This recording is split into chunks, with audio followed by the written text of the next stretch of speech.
Dave Salyer. You all open this afternoon? Or what?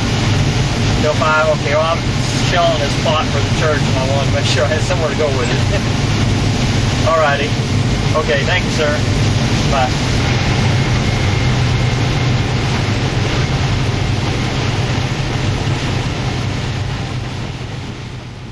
Food Resource Bank is a Christian response to world hunger. It's modeled after a program in Canada that was started in the early 1970s by 6 Mennonite farmers.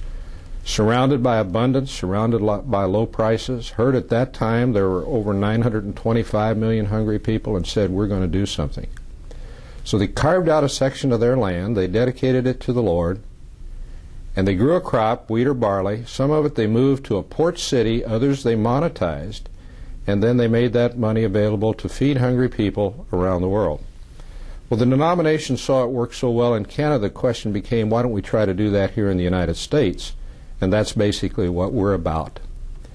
Let me describe to you maybe what Food Resource Bank is not. We are not emergency, we're not disaster. We're not interested in shipping container after container or box after box of food. Our niche is basically to help people know the dignity and pride of feeding themselves.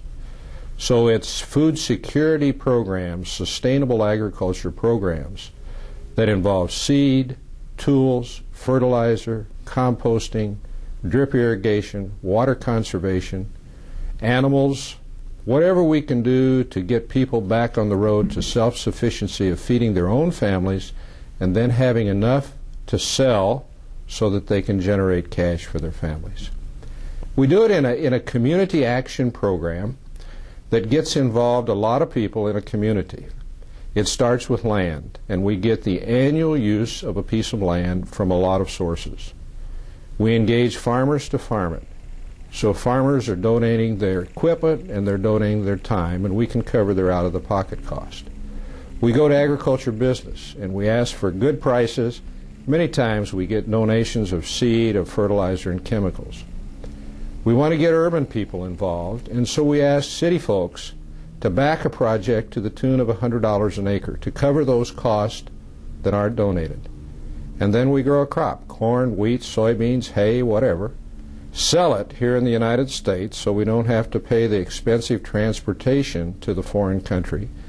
And in some of the foreign countries, we've got agriculture starting to come back, and those farmers desperately need to sell their product. And so we don't want to squash that initiative, so we buy the inputs as close to the need as we can. And then it's seed, tools, drip irrigation, whatever we can do to help people.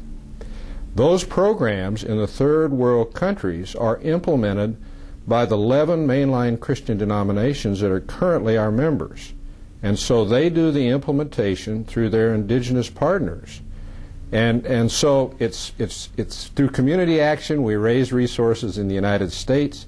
Each of the denominations has an account within our bank, and then the money is used by the denominations to implement food security programs. One thing you should know is that when you do a growing project here in the United States, 100% of that money goes to help people feed themselves. No overhead or no administration is taken out. I work on a volunteer basis. The organization relies heavily on volunteers, and the expenses that we do have are covered by our current membership. David Salyer, he's a local farmer, and he's donated his time and his equipment to come and harvest the crop. Okay. Is he a member of the church? Yes, he is. Yeah. How does someone help to pay for his fuel and all that? He's donating that. Yeah, all the inputs that he's offering, he's furnishing himself. Very good. Have you ever been involved in a project like this before? No, I do work camp with the youth and that, but nothing like this. And who started the project? Here in town? Yeah. Well, Salem churches, this is with the Salem United Church of Christ here in Higginsville. They kind of spearheaded it. They had the meeting. They got the interest started in it. So I guess it's really our men's group in the church that's taking care of it. So I've been working off the farm too, so they took care of the planting. I told them I'd get it harvested then. So the money for the seed and fertilizer? Everything was donated. So the money that people had donated for that, cash-wise, we get to send in too. Well, that's great. Amounts that much, and I just ran out of rows. Our son is really, he always farms with him here. So this is half of his project too. He sacrificed his 11 acres this year, his part of it, his half. It's Wayne Hafer of Mayview. Okay. If the land belongs to you, this plot? Yes. Mm-hmm. How many acres do you all farm? About 750. Most of it at Mayview. West of here, about 7 miles. How did you happen to donate your land for this project? Sound like a good thing. How have you been involved in this? We provide the crop insurance for the plot. Could you tell me some of the other inputs that have been donated for this? Seed corn and putting on the anhydrous in the fall, and the fertilizer. And the MFA today is providing the drying of the corn. Chemicals. Yeah, Bartlett Fresh Chemicals. Farmer, retired farmer. Been a member here for 50 years. And we heard about this project through Norman Bratzik. He made a presentation all for the Lafayette area pastors, and I understand. And he volunteered to come to Higginsville, fly at his own expense from Michigan to present it to the whole group.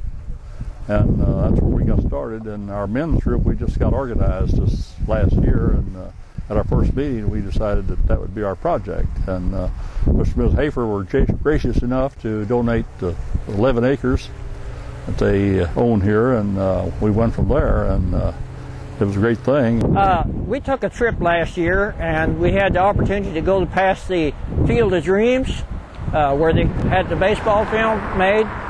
And when we came up with this project this spring, why I thought that the Field of Food would be applicable, because people would associate Field of Dreams. It was something that was already there, so Field of Food would be something that they might recognize. Thank you. What are corn prices like this year? Around $1.90 a bushel. Too cheap. Do you have any idea what this project will render for the poor and hungry? I really don't. Since everything was donated, if it's hopefully it'll be 170 bushel corn, 160, $2, it'd be around 300 an acre, and there's 10 acres here, so 3,000, 3,500 is what we're hoping we'll have. And then we had some cash donations, and whatever that over what our costs were, why that'll go forward too. Sounds like it could be quite a substantial. It could be a substantial amount when it gets through, yes.